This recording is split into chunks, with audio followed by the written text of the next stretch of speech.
Jelang masa jabatan kedua Donald Trump, India berharap hubungan strategis dengan Amerika Serikat akan semakin dalam. India melihat kesempatan sebagai penyeimbang dari Tiongkok.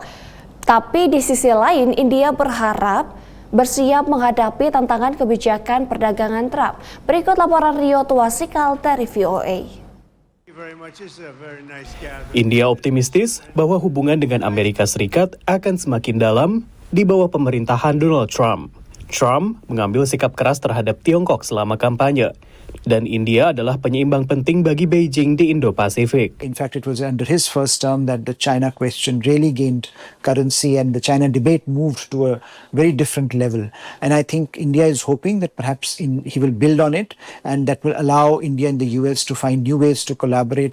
Pilihan Trump untuk Menteri Luar Negeri, Marco Rubio, juga dikenal karena sikapnya yang keras terhadap Tiongkok.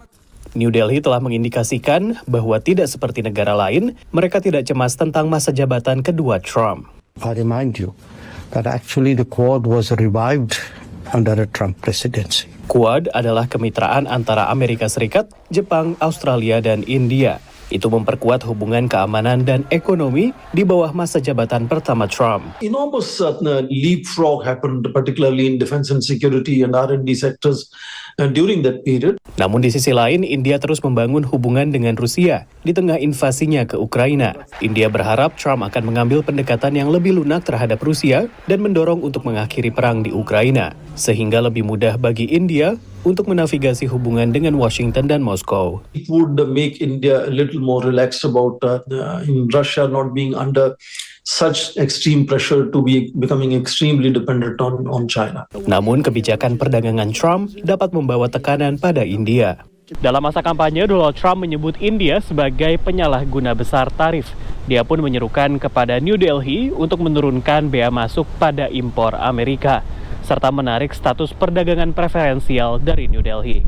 Pengamat menilai akan ada proses renegosiasi. It is going to be a give and take, back and forth, negotiation, and then some compromises will be made. Selain itu, kepentingan India untuk mengembangkan manufaktur dalam negeri mungkin akan berbenturan dengan kebijakan yang sama di Amerika Serikat. India has been asking for is pushing for a Make in India program that American defense companies should be investing in India and producing from India by setting shop here. So I think there will be some contestation between Make in India and Make America Great Again, or what Mr. Trump would, as he calls for greater manufacturing capacity to be developed in the US. Namun New Delhi sedang mengatur hubungan antara Perdana Menteri Narendra Modi dan Donald Trump. Modi is fantastic. I mean, fantastic man. Chemistry between political leaders is actually key to stabilize the relationship, to handle the differences, and to take the relationship to new heights. Terlepas dari optimisme, India bersiap menghadapi tantangan tak terduga dari seorang pemimpin yang disebut tidak dapat diprediksi itu. Dari New Delhi dan Washington DC, demikian laporan tim VOA.